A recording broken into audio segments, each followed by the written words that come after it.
Сандар теориясы. Сандар теориясы өте ертеде шыққан ежелгі ғылым.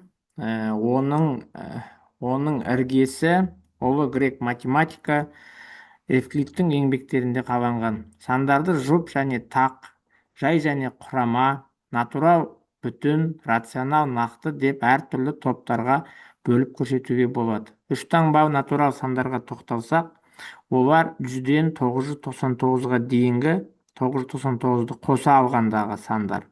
Бұл сандар арасынан цифрлары қайталанатын және қайталанбайтын әртүрлі сандарды кездестіруге болады. Бізде неде кішкене грамматикалық қателер кетіп қапты, енді соны жөндеп қоямыз. Енді бұл контекст, бұл осы мәтінге байланысты бізде 5 түрлі сұрақ қойылады. Соның алғашқысы міне, осы сандар арасында қанша жұп сан бар екенін табыңыз. Енді қараңдар, 100-ден 999-ға дейін неше сан бар деген кезде 999-дан 100-ді алмайсыңдар, 99-ды азайтасыңдар. Өйткені осы 100-дің алдында тұрған 99 үш таңбалы емес сандарды атайды. Сонда тең болады 903 таңбалы сан бар. Бұның қарапайым мысалы 5-тен 8-ге шейін неше сан бар десек, 8-ден 5-ті алсақ 3, бірақ 5, 6, 7, 8 сөйтсек 4 сан екен. Сонда 8-ден 5-ті емес, 8-ден 4-ті азайту керек. Міне осы мысалды алғы келтіріп отырсыңдар, мынандай есепте шатаспайсыңдар. Сонда 103 таңбалы сандарға тоқталады 900. Енді бұл жерде жай ғана 900-ді 2-ге бөлесіңдер. Неге? Өйткені 100 жұп сан, 101 тақ сан, 102 жұп сан, 103 тақ сан. Сонда жұп тақ кете береді. Сол үшін 900-ді 2-ге бөлеміз, енді тең болады 450 жұп сан. А жауабы дұрыс болады. 450 жұп сан бар. 450 тақ сан да бар сәйкес. Мен тақ сан деп тұрса да бәрі 450 болады. Соны да айтып қойса да болады. Бұл бірінші сұрақ. Бірінші сұрақ болады. Енді екінші сұрақ. Сонымен бізде осы сандар теория. Ой, мен яқта қазір. Мынау. Бізде қазір мен ана сұрақ талдап жатырмын. Сонымен осы сандар теориясы. Екінші сұрақ. Екінші сұрақты қазір біз талдайық. Келесі сұрақ мінекей. Тұра сол мәтін осы сандар арасында 2, 3 және 5 сандарының тек екеуіне ғана бөлінетін және үшіншісіне бөлінбейтін неше сан бар екенін табыңыз дейді. Біріншіден 2 мен 3-ке бөлінетін және 5-ке бөлінбейтінді қарастырайық.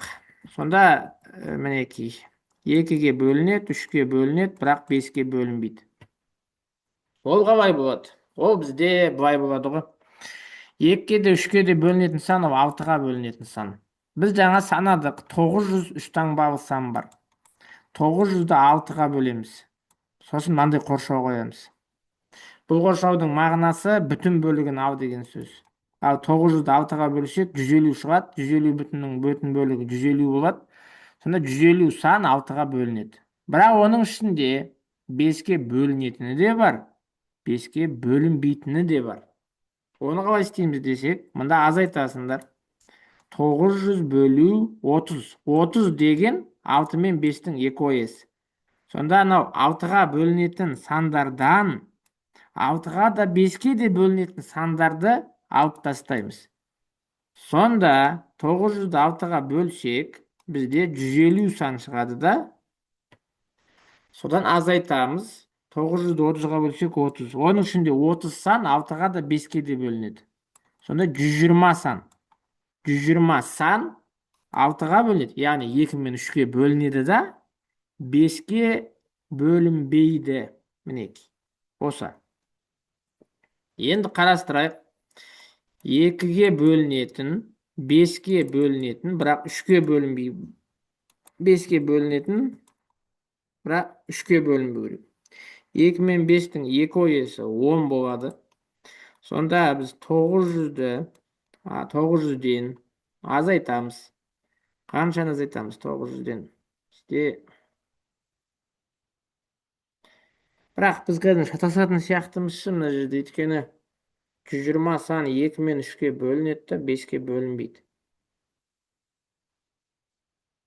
Қазір 900-ді бөлейік жаңағы 10-ға, азайтамыз 900 бөлу 30-ды. Мінеки.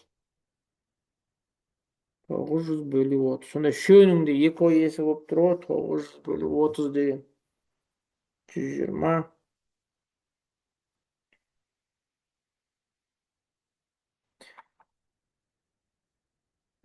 Мынау деген 90 болады. Мынау деген 30. Сонда 60 сан 2 мен 5-ке бөлінеді да, бірақ 3-ке бөлінбейді. Тура солай 900 бөлу 5 пен 3-ті бөлініп 2-ке бөлінбейтін қатысақ, ортақ бөлім 5 пен 3-ке 15. Азайтамыз. 15 пен 2-ге ортақ бөлім бізде болады 30 тағы да. Сонда 900-ді 15-ке бөлетін болсақ 60. Мынау 30, сонда азайтсам 30. Сонда 30 сан сондай. Осы үшеуін қоссақ 120-ға 60, 210 шығып тұр. Дұрыс жауабы шығып тұр. Бұл есепті тағы екінші жолмен шешіп көрейік, өйткені екі жолмен де дұрыс жауап шығып жатса, демек онда бізде бәрі жақсы деген сөз. Біз бұлай істесек, қалай айтсақ екен? Мынандай жол. 900-ді 2-ге бөлемін, қосамын. 900-ді 3-ге бөлемін, қосамын. 900-ді 5-ке бөлемін. Одан азайтамын. 900-дің жаңағы 2 мен 3-ке бөлінетін ортақ бөлімі. Азайтамын. 900-дің 3 пен 5 пен ортақ бөлімі 15. Азайтамын. 900-дің жаңағы 2 мен 5-ке ортағы. Осылардың бәрін алып тастаймын да, бірақ соңында мынаны қосу керек болады. 900-ді бөлемін 30-ға. Неге? Өйткені үшеуіне де бөлінетіндер алынып кетеді да мына жерде. Соны қайтып қосып қою керек. Ереже солай. Сонымен ана жақта бізде 450 сан 2-ке бөлінеді, бағанағы контексттің бірінші сияқты. 300-ді 3-ке бөлінеді, 900-ді 5-ке бөлсек 180 болады. Одан азайтамын 150-ді, азайтамын 60-ды, азайтамын 90-ды, қосамын 30-ды. Енді мына жерде бар ғой, 60, 90, 150 болады да, 300 бен мыналар қысқарып кетеді. Осылар қысқарып кетеді. Бірақ 450-ден бұл жол болмай қалады. Мына жол дұрыс демек.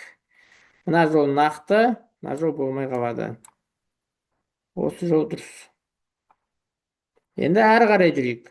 Контексттің бізде келесі жаңағы үшінші сұрағы.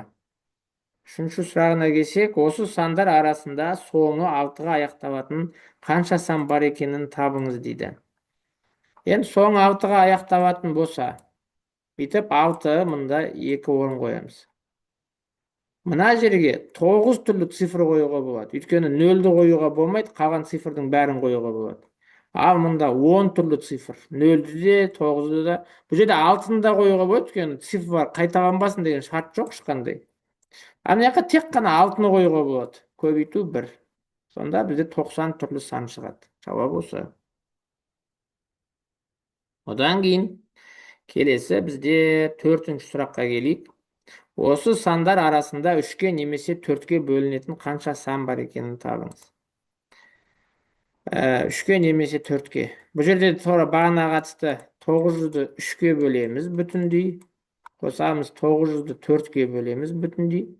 Бірақ алып тастаймыз 900 бөлу 12-ні. 12 4 пен 4-тің 2 ойысы. Өйткені 12-ге бөлінетін сандар мында да саналды. Мында да саналды. Оны біз бір-ақ рет санау керекпіз. Сол себепті біреуін алып тастаймыз. Сонда бізде 300 қосамын. 225 азайтамын.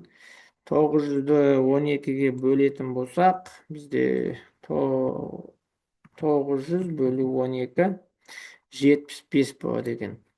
Сонда бізде азайтамын 75. 300-ге 225-ті қоссам 525, азайтамын 75, сонда бізде 450 сан шығады. Жауабы міне дұрыс деп тұр. Өйстіп, 4-ші сұрағына жауап береміз да, одан кейін біз 5-ші сұрағына келеміз. Осы сандар арасында 5-ке бөлінетін 5-ке шелі қанша сан? Енді ол оңай, 900-ді жай 5-ке бөле саласың, тең болады 180 сан 5-ке бөлінеді. О деген 100, 105, 110, 115, 120, 125, ең үлкен 995 пен бітеді. Осылай контекстің 5 сұрағына жауап бердік.